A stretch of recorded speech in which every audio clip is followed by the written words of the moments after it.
I just got finished reading the first book of the Chronicles of Narnia by C.S. Lewis. The book is called, you probably know that it's called The Lion, the Witch, and the Wardrobe.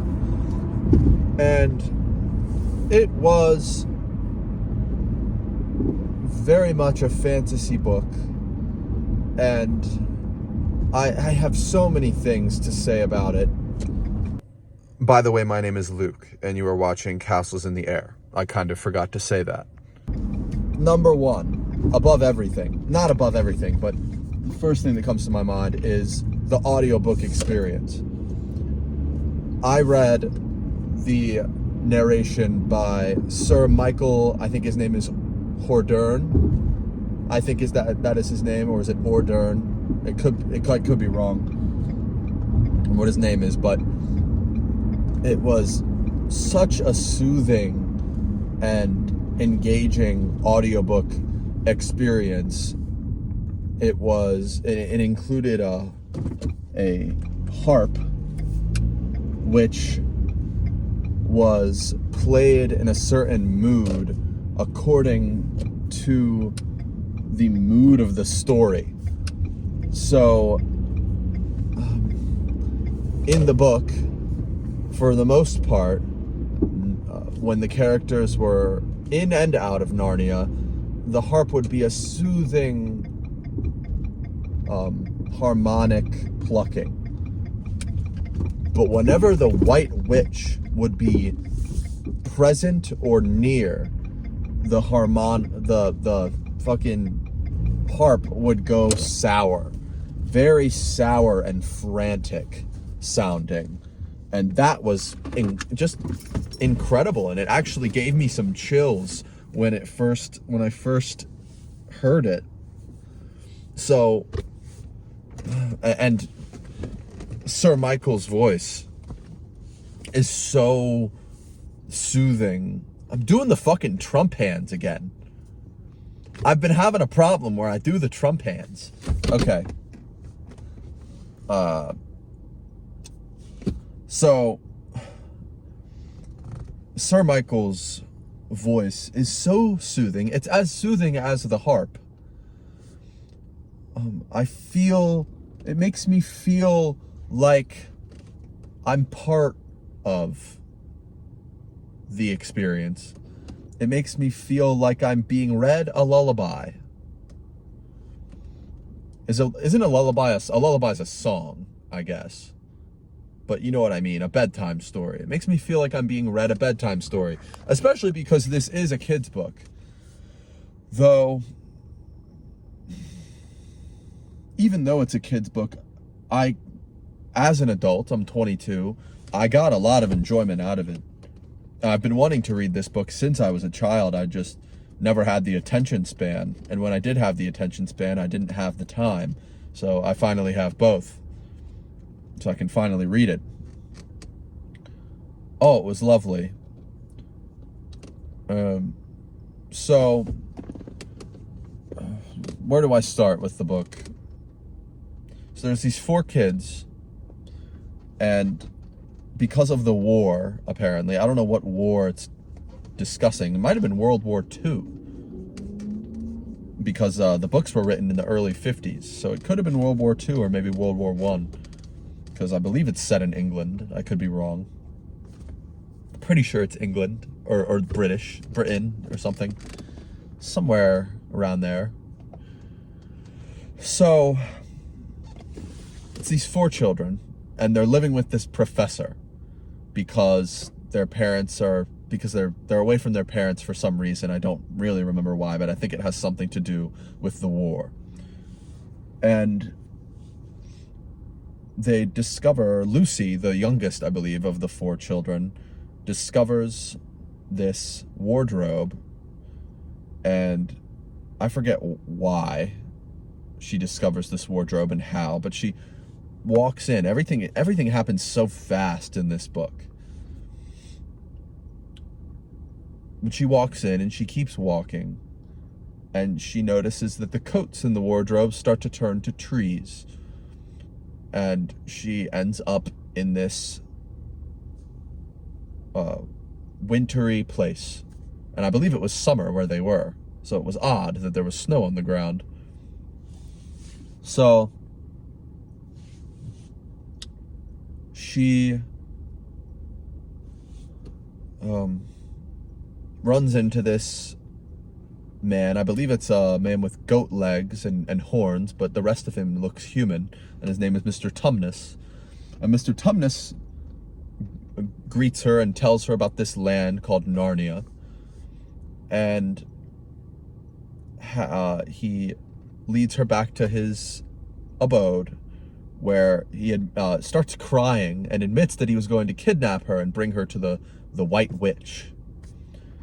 And because the White Witch wants anybody to let her know if they find a son of Adam or a daughter of Eve.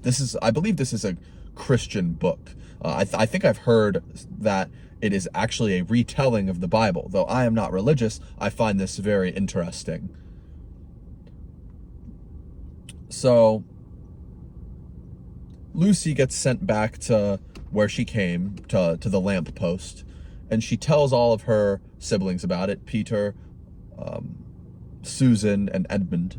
They don't really believe her, but then during a game of hide and seek, Edmund goes into the wardrobe and he finds the same land, and he meets the White Witch. The White Witch takes him back to her castle, and she tempts him with Turkish delight, his favorite dessert, and she tells him how he will be made king in her castle. All he has to do is go and get his 3 siblings and bring them to her, and they will all be made royalty. And he goes back to the lamppost so that he can go back through the wardrobe, and he actually stumbles into Lucy. And then they go back to the house, and Lucy tells Peter and Susan how she and Edmund, how Edmund also found Narnia.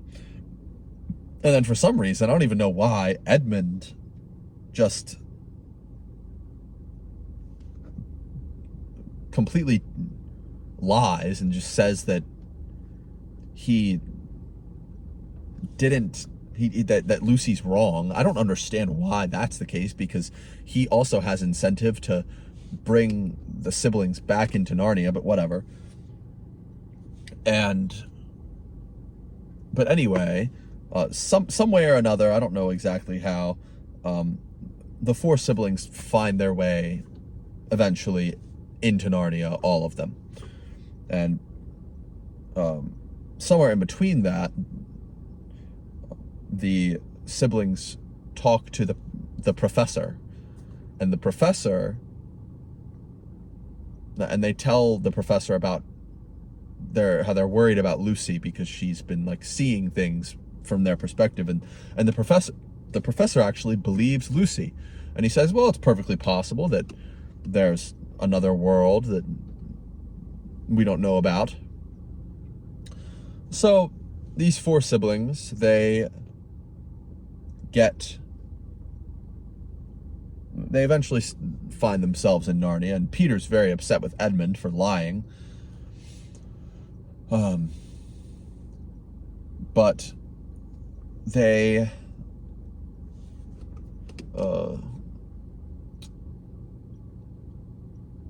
all become accompanied with Mr. Tumnus, and well, actually, by the time the 4 of them get there, Mr. Tumnus has been taken by the White Witch because he did not kidnap Lucy.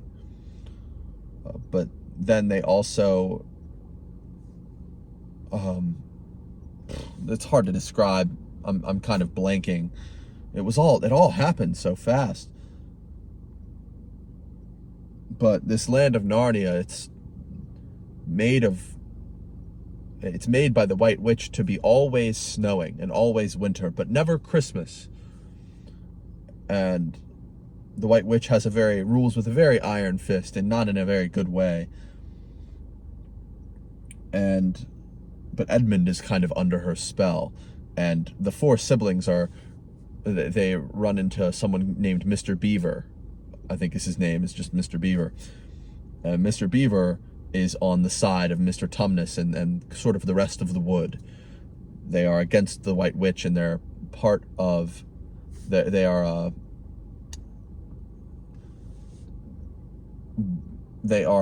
part of Aslam's... not descendants, but his followers, so to speak. And Aslam is someone who they speak very highly of. They talk about how Aslam's finally returning to Narnia, and how they're so excited because he's going to end the era of the White Witch. And how they're going to meet at the stone table, and I think Aslam's going to be there.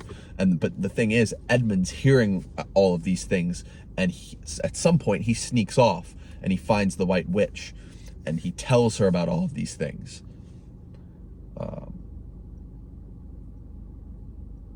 And the White Witch is very in much dismay to hear that Aslam's back.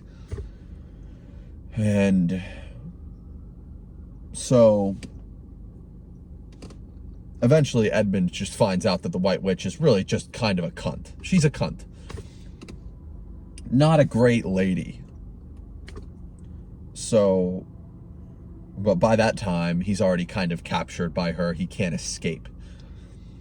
But Aslam, actually, he's the lion, by the way. I don't know if I said that.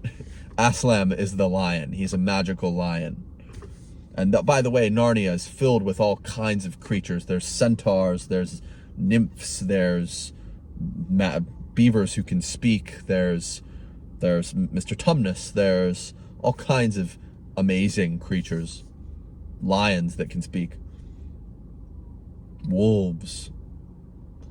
So,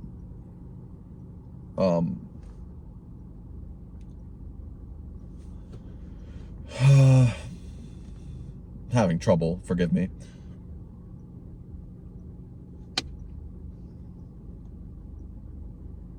Aslam finally runs into the White Witch. They finally meet. They run into each other, and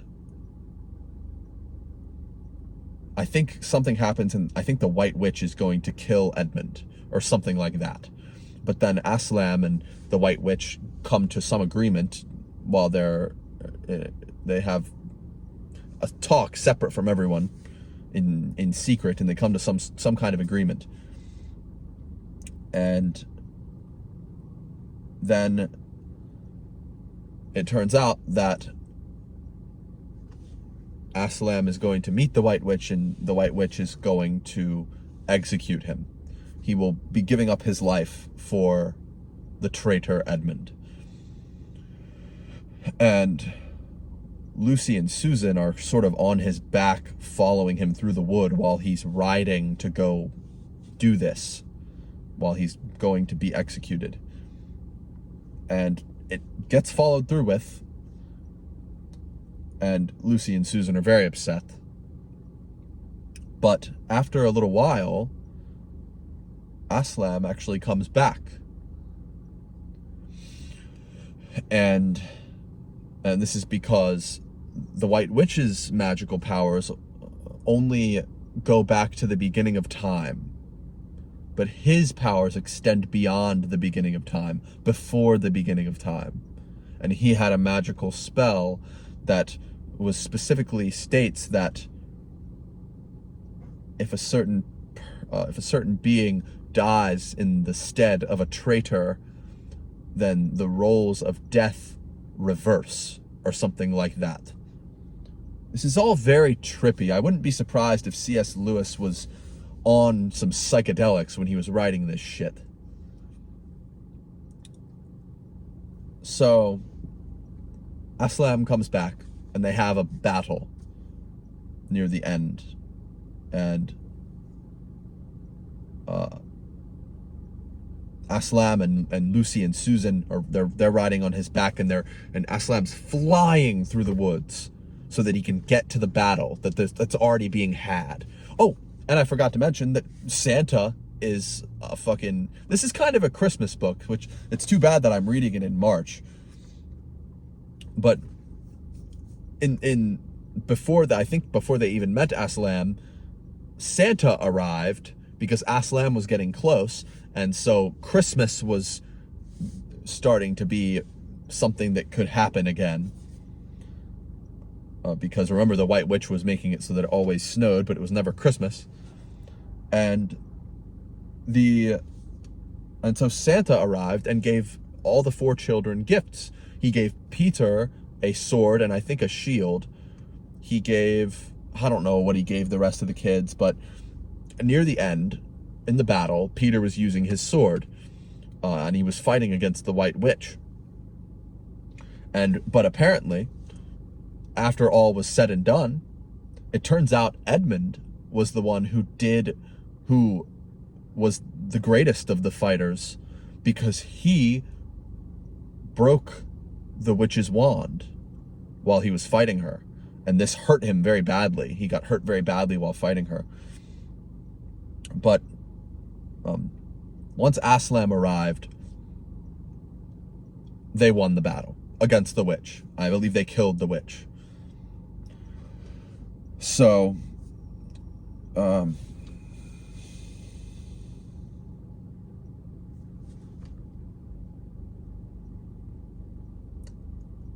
the 4 siblings take the throne of Narnia over the White Witch. This is the reason why the White Witch wanted daughters of Eve and sons of Adam, in the author's words and the character's words, to be brought to her, because there was some prophecy of some kind that that 4 sons of Eve, 4 sons of Adam and daughters of Eve were going to come to Narnia, and that would mark the end of the witch's reign. So she wanted any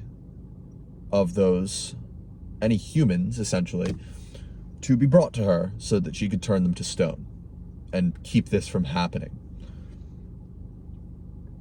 Oh, and I think it was a spell. I think it was a magical spell that stated that if 4 humans sat on the thrones of a certain castle, that she would be either dead or turned to stone or something.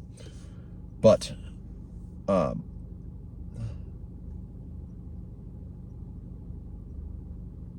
yeah, Aslam and Peter and Edmund and Lucy and Susan and the rest of the creatures of the wood, they win this battle against the witch.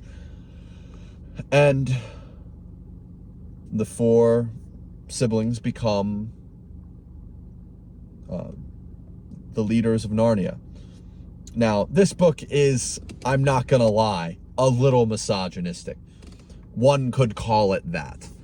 Because, for one thing, Peter and Edmund were sort of permitted to fight in the final battle, but Susan and Lucy were not, because a battlefield is unfit for a woman. That could be certainly considered misogynistic. And on top of that, at the end of the book, here, let me just tell you how the book ends. The book ends like this. The 4 siblings become the royalty, and they are the rulers of Narnia. And they grow older. They grow into adults. Peter is the king, I believe. And or maybe one of the 4 monarchs. Maybe it's a quadruple monarchy. I don't necessarily remember. I've only read the book once. And he is known as King Peter the Magnificent, I believe. Edmund becomes a ruler, and he is known as Edmund the Just, I think. But then Susan and Lucy are mainly renowned for their fairness and their looks and their potential for being courted by other princes. So they're not necessarily valued for their qualities. So I can understand if certain people might consider that misogynistic. I for the time, it's not unexpected. Like, I'm not surprised because this was written in the 50s. I just like it to be known that I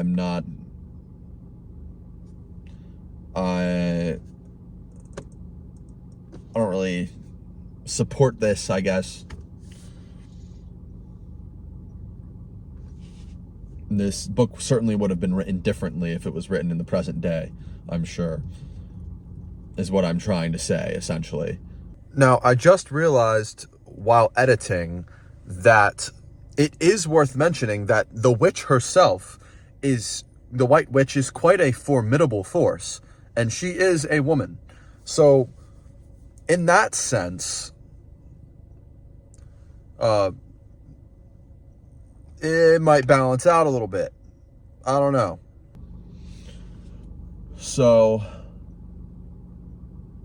these 4 siblings grow to be older adults, and some chain of, and they never leave Narnia, but some chain of events transpires. I think they're off hunting this white stag, because the white stag is, if you catch it, then it can grant you a wish or something. It's this elusive beast that you have to hunt down, and the 4 siblings were chasing it together, and they stumble across the lamppost that they would see every time whenever they would enter Narnia. And they had completely forgotten about their life outside of Narnia and who they were. And they see the lamppost, and something ignites within them that tells them that they must go farther in toward the lamppost and past the lamppost. And the trees start to become coats, and they find themselves back in the house, in the wardrobe, and then in the house. And no time had passed. Trippy as fuck. Their lives had not changed outside of, in the real world. And that's how the book ends. Well, actually, no, that's not how the book ends. They go to greet the professor. And the professor knows exactly what they were doing. He knows what Narnia is, and he mentions it. He says, well, if you try to go back in that wardrobe, you won't find yourselves in Narnia again. That door has closed for you for now. But do not worry, you will find yourselves back at Narnia when you need to. What the fuck? The professor knew the whole time? What's up with the professor? What's good with the professor? Anyway, I'm going to have to give this book maybe a 10 out of 10. 9.5 out of 10 for the misogyny. Finger wag. Finger wag for you, C.S. Lewis. But you wrote it in the 50s. I don't know. I mean, I don't support it.